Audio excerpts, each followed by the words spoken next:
या समाजवादी पार्टी के नेता के ऊपर किसी तरह की कोई घटना होती है तो उसके लिए जिम्मेदार कोई दूसरा नहीं, मुख्यमंत्री खुद जिम्मेदार होंगे। जिस तरीके से हिटलर के जमाने में ट्रूपर्स होते थे, उसी तरीके से इन्होंने एक हिडन अंडरग्राउंड फौज तैयार की है। सपा मुखिया अखिलेश यादव ने सोमवार को लखनऊ में एक प्रेस कॉन्फ्रेंस की, जहां उन्होंने बसपा को बड़ा झटका देते हुए बसपा सरकार में मंत्री रहे दद्दू प्रसाद को सपा में शामिल किया। इसी दौरान सपा प्रमुख अखिलेश यादव ने सपा सांसद रामजी लाल सुमन पर हुए करनी सेना के हमले को लेकर योगी सरकार पर जमकर हमला भी बोला। और तो और इस दौरान सपा प्रमुख ने योगी को सीधी चेतावनी देते हुए कहा कि अगर सांसद रामजी लाल को कुछ हुआ तो उसका जिम्मेदार सीधे सीएम योगी ही होंगे। इतना ही नहीं, अखिलेश यादव ने यह भी कहा कि जिस तरह हिटलर के जमाने में ट्रूपर्स होते थे, उसी तरह इन लोगों ने हिडन अंडरग्राउंड फौज तैयार की है। क्योंकि भारतीय जनता पार्टी अपनी नाकामी छिपाने के लिए बहुत सारे फैसले लेती है।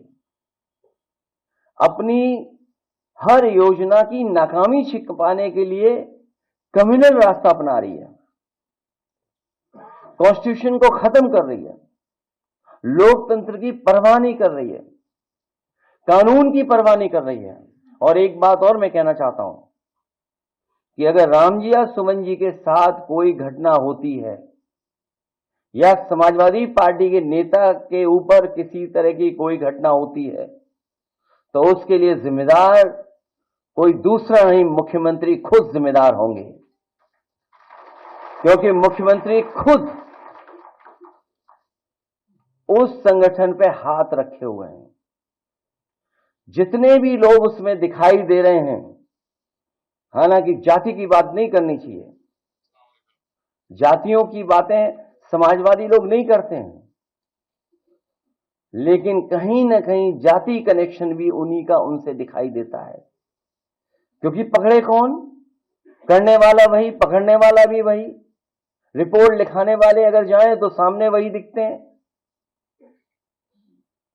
इसलिए अगर कहीं कोई घटना हो रही है, अगर किसी को किसी तरह की अपमान भी होता है तो कि जिम्मेदार अगर कोई है तो मुख्यमंत्री खुद जिम्मेदार हैं, क्योंकि वही बढ़ावा दे रहे हैं। जिस तरीके से हिटलर के जमाने में ट्रूपर्स होते थे, उसी तरीके से इन्होंने एक हिडन अंडरग्राउंड फौज तैयार की है, जो समय समय पर लोगों को अपमानित कर रही है, थानों में अपमानित कर रही है, तहसील में अपमानित कर रही है, पैसे लूटने में सबसे ज्यादा आगे दिखाई दे रहे हैं। जो लोग कहते थे कि यहां जीरो टॉलरेंस है करप्शन के लिए, इनका खुद अधिकारी पकड़ा गया। और अगर वो कहीं छिपा नहीं है, वो मुख्यमंत्री आवास में छिपा हो।